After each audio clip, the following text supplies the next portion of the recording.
baarlamaanka maamulka Hirshabelle ayaa doorasho maanta ka dhacday magaalada Jowhar ku doortay madaxweynaha cusub ee maamulkaasi oo noqonaya Cali Cabdullaahi Xuseen Cali Guudlaawe halka ku xigeenkiisa loo doortay Yuusuf Axmed Hagar mas'uuliyiintaasi oo la filayo in 4 sano ee soo socda ay hogaamiyaan maamulkaasi 99 mudane oo fadhiga ku sugnaa ayaa u codeeyay inuu madaxweyne noqdo mas'uulkani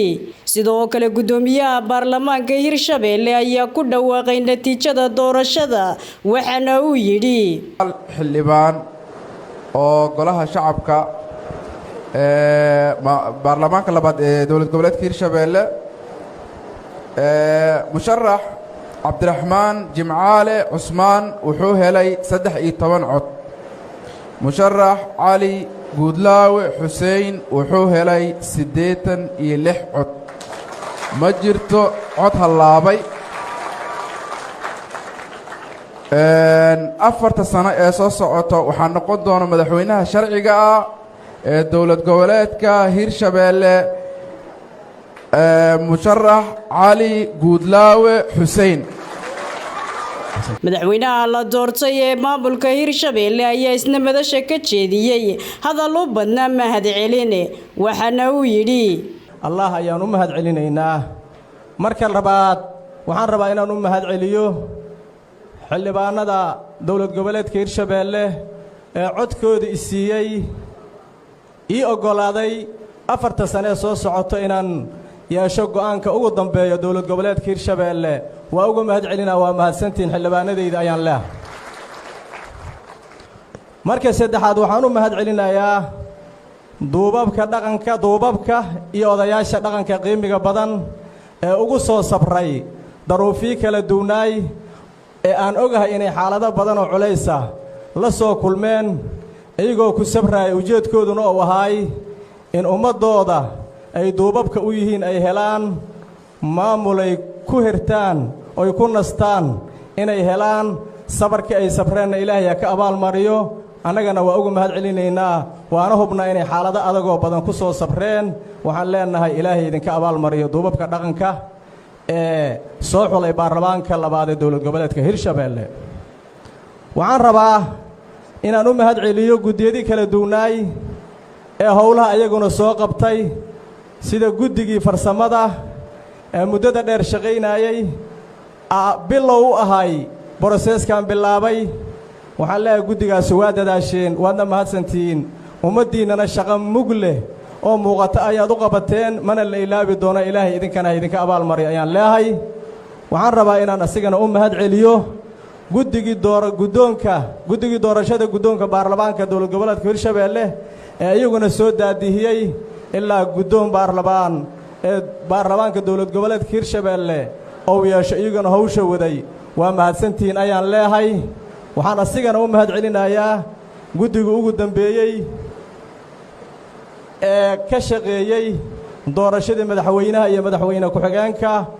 oo maanta aan u joogno waan leeyahay guddigaas idinkuna waa mahadsantiin guuleysta Allahna idinka abaal mariyo ayaan leeyahay waxaan rabaa inaan u mahadceliyo ciidamada qalabka sida qaybahooda kala duwan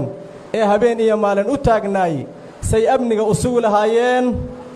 hawshuna ay ugu dhammaan lahayd si amni iyo deganaan ah xaqiiqdii waxaan leeyahay waad mahadsantiin anigoo og in roobku da'ayay